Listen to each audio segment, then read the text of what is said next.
Hello बच्चों, जय हिंद, वंदे मातरम। मैं भूटान आपका अपने यूट्यूब चैनल भूटान पाठशाला में स्वागत करता हूं। मैं उम्मीद करता हूं कि आप बहुत अच्छे होंगे, मस्त होंगे, तंदुरुस्त होंगे और पढ़ाई भी बहुत ही ज़ोरदार तरीके से कर रहे होंगे। आगे बढ़ने से पहले मैं आपको बताना चाहूँगा कि हमारे चैनल पे आपको हिंदी मीडियम व इंग्लिश मीडियम दोनों ही मीडियम में सारा कंटेंट प्रोवाइड किया जाता है। इसके लिए आपको हमारे चैनल के प्लेलिस्ट में जाना होगा। प्लेलिस्ट में जाने के बाद आप देखेंगे कक्षा 6 से लेकर 12 तक आपको हर क्लास की 2 प्लेलिस्ट देखने को मिलेंगी। एक हिंदी मीडियम की होगी, एक इंग्लिश मीडियम की होगी। आप जिस भी मीडियम के स्टूडेंट हैं उस मीडियम की प्लेलिस्ट से अपना सारा कोर्स कंप्लीट कर सकते हैं बच्चों। आप अगर हमारी वीडियो पहली बार देख रहे हैं तो चैनल को लाइक करिए, सब्सक्राइब करिए और अपने दोस्तों तक शेयर जरूर करिए बच्चों। तो चलिए बिना किसी देरी के आज की क्लास हम स्टार्ट करते हैं।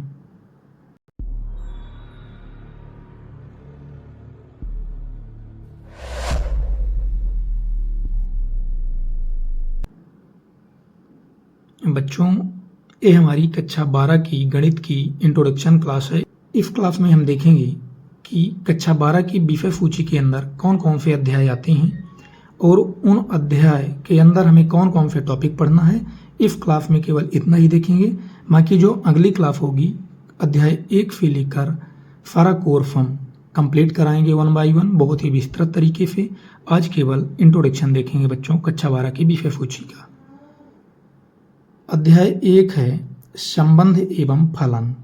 इसके अंदर हम देखेंगे बच्चों संबंध क्या होता है, संबंध कितने प्रकार के होते हैं, फलन क्या होता है,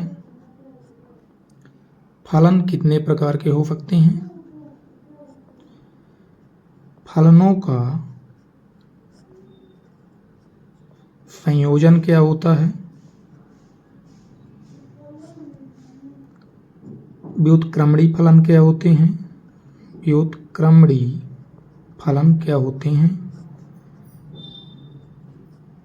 इन सभी टॉपिक्स के बारे में बच्चों हम अध्याय 1 में चर्चा करेंगे बहुत ही विस्तृत तरीके से।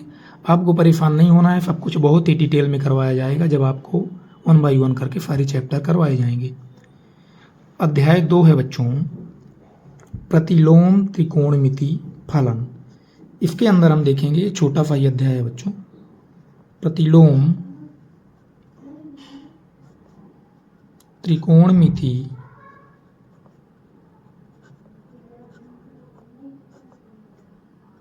फलनों के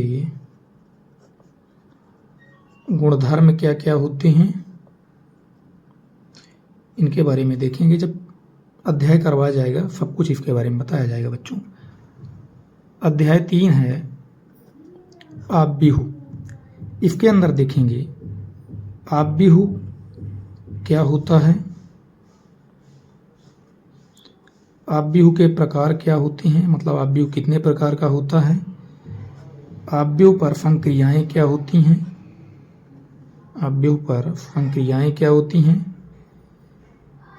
आव्यूह का परिवर्त क्या होता है, सममित आव्यूह क्या है, सममित आव्यूह के बारे में देखेंगे बच्चों, व्युत्क्रमणी आव्यूह के बारे में देखेंगे, व्युत्क्रमणी आव्यूह। इसी के अंदर है बच्चों विषम सममित आव्यूह क्या होता है। इन सभी टॉपिक्स के बारे में बच्चों हम अध्याय 3 में देखेंगे। अगला अध्याय है अध्याय 4 सारणिक। इस अध्याय में देखेंगे बच्चों हम कैसे, अभी तक सामान्य तरीके से हम क्षेत्रफल त्रिभुज का निकालते थे, अब हम सारणिक से कैसे त्रिभुज का क्षेत्रफल निकालेंगे ये देखेंगे। सारणिक से त्रिभुज का क्षेत्रफल कैसे निकालते हैं, उपसारणिक क्या होती है, उपसारणिक क्या होती है, सहखंड क्या होता है, आव्यूह के सहखंडज क्या होते हैं, आव्यूह के व्युत्क्रम क्या होते हैं, इसी में देखेंगे बच्चों सारणिकों के अनुप्रयोग क्या होते हैं। अब इसी में और देखेंगे बच्चों अवयवों के अनुप्रयोग क्या होते हैं। इन सभी टॉपिक्स को बच्चों अध्याय 4 में देखेंगे। अध्याय 5 है स्वांतत्व एवं अवकलनीयता। इसके अंदर देखेंगे बच्चों स्वांतत्व क्या होता है,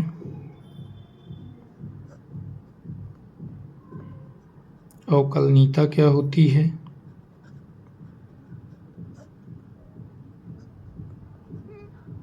चरघातांकी फलन क्या होते हैं,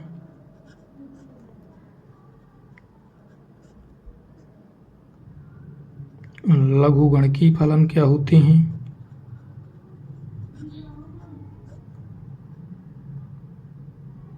लघुगणकी अवकलन क्या होते हैं, फलनों के प्राचलिक रूपों के अवकलज क्या होते हैं, द्वितीय कोटि का अवकलज क्या होता है। इन सभी टॉपिक्स की चर्चा बच्चों अध्याय 5 में करेंगे। अध्याय 6 है अवकलज के अनुप्रयोग। इसमें देखेंगे राशियों के परिवर्तन की दर क्या होती है, परिवर्तन की दर, वर्धमान एवं ह्रासमान फलन क्या होता है, उच्चतम और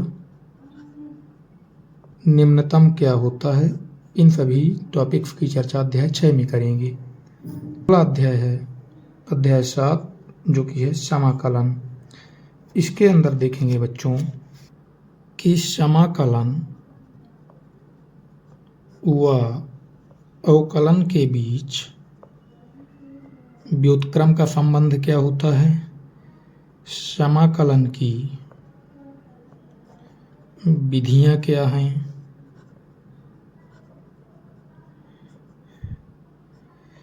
कुछ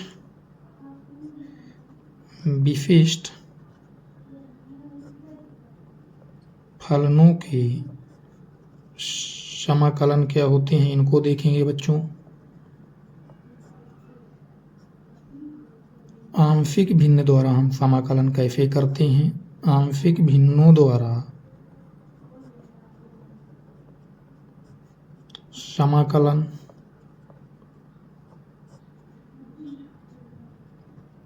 खंडशः समाकलन क्या होता है इसे देखेंगे।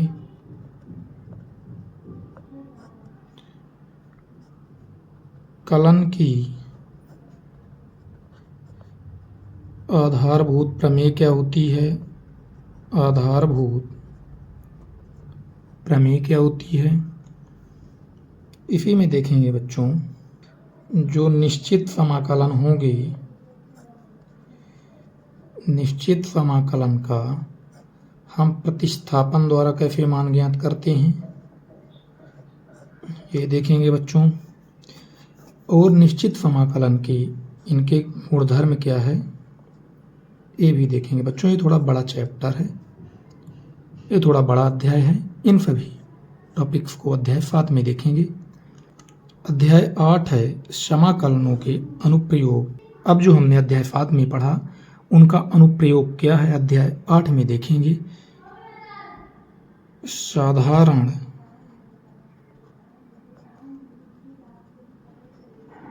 वक्रों के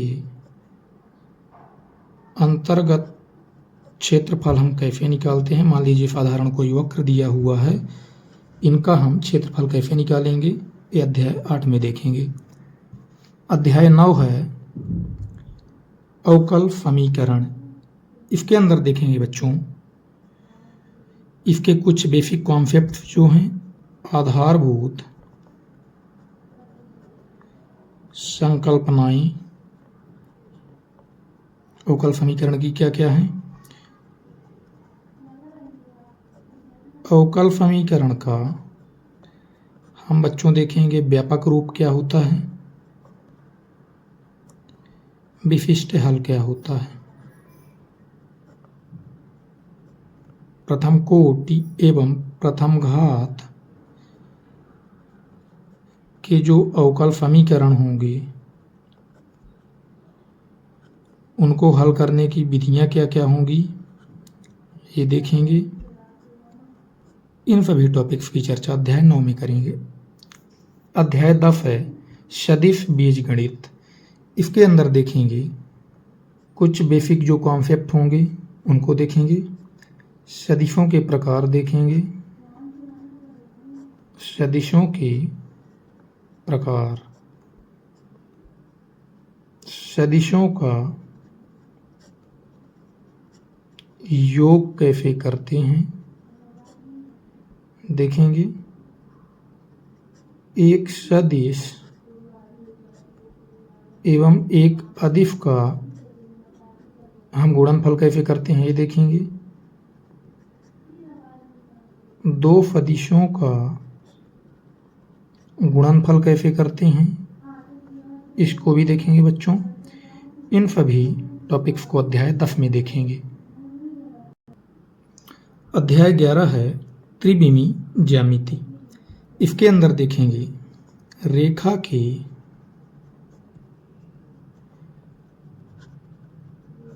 दिक् कोसाइन क्या होते हैं और दिक् अनुपात क्या होते हैं।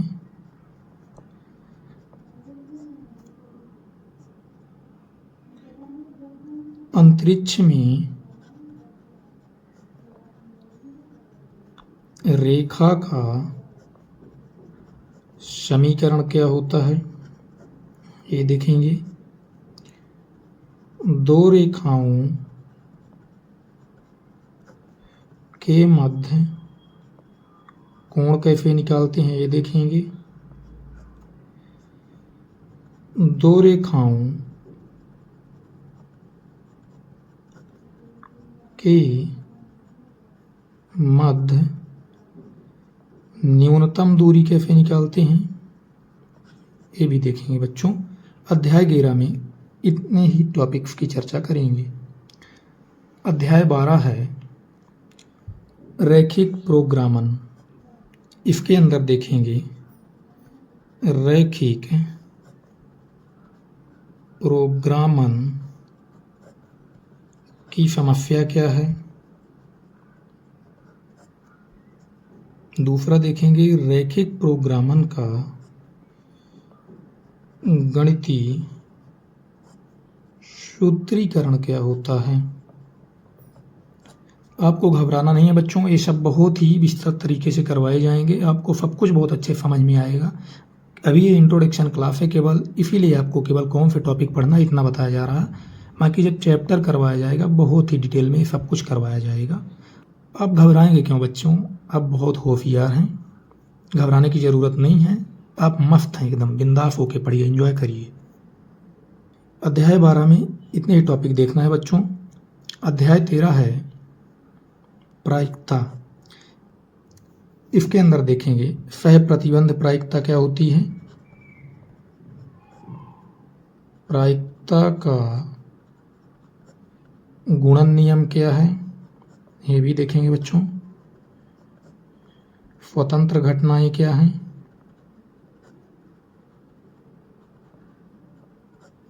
एक बहुत ही इम्पोर्टेंट प्रमेय है बच्चों इसमें, बेज प्रमेय। इससे क्वेश्चन बनता ही बनता है एग्जाम में आपके। बच्चों आपने देख लिया कि हमारे कक्षा 12 की विषय सूची के अंदर कौन कौन से अध्याय आते हैं और उनके अंदर हमें कौन कौन से टॉपिक पढ़ना है। अब हम देखेंगे कि इन सभी अध्याय को हमारा पढ़ाने का तरीका क्या होगा। तो देखिए ये सभी अध्याय पे लागू होगा। सबसे पहले कोई भी अध्याय हम उठाएंगे, जैसे अध्याय 1 ले लेंगे, उसमें जो कॉन्सेप्ट होंगे सबसे पहले कॉन्सेप्ट करवाया जाएगा। कॉन्सेप्ट करवाने के बाद इससे संबंधित जितने उदाहरण होंगे उदाहरण करवाए जाएंगे। जब कॉन्सेप्ट और उदाहरण हो जाएंगे तब प्रश्नावली करवाई जाएगी। ऐसे ही मान लीजिए दूसरी प्रश्नावली भी है, तो पहले उस प्रश्नावली से पहले जितने कॉन्सेप्ट आते हैं, जितने उदाहरण आते हैं, इन सभी को करने के बाद प्रश्नावली करवाई जाएगी। इसी क्रम में सारा अध्याय कंप्लीट किया जाएगा। जब सारा अध्याय कंप्लीट हो जाएगा तो उस अध्याय से संबंधित जितने भी पॉसिबल MCQs होते हैं, बहुविकल्पी प्रश्न, सारे बहुविकल्पी प्रश्न करवाए जाएंगे। जब सारे बहुविकल्पी प्रश्न हो जाएंगे तो आपको मोस्ट इम्पॉर्टेंट क्वेश्चन करवाए जाएंगे उस अध्याय से संबंधित। मान लीजिए किसी कारणवश आप उस अध्याय को नहीं कर पाएँ और आपका एग्जाम काफ़ी नज़दीक है, तो आप केवल MCQs क्वेश्चन और मोस्ट इम्पॉर्टेंट क्वेश्चन करके ही एग्ज़ाम को काफ़ी आसानी से फोड़ सकते हैं। आप खुद देख लीजिए बच्चों, आपने कॉन्सेप्ट कर लिया, उदाहरण कर लिया, प्रश्नावली कर लिया, सारे बहुविकल्पी प्रश्न कर लिए, सारे मोस्ट इम्पॉर्टेंट क्वेश्चन कर लिए। अब आखिर इस अध्याय में बचता ही क्या है? इतना करके आप एग्ज़ाम को बहुत अच्छे से फोड़ सकते हैं और आपको कहीं भी भटकने की ज़रूरत नहीं बच्चों, सारा कंटेंट यहीं मिल जाएगा। यकीन मानिए बहुत शानदार तरीके से पढ़ाया जाएगा आपको। तो चलिए आप मस्त रहिए, तंदुरुस्त रहिए और इन्जॉय के साथ पढ़िएगा बच्चों। टेंशन नहीं लेना जीवन में, ठीक है? धन्यवाद।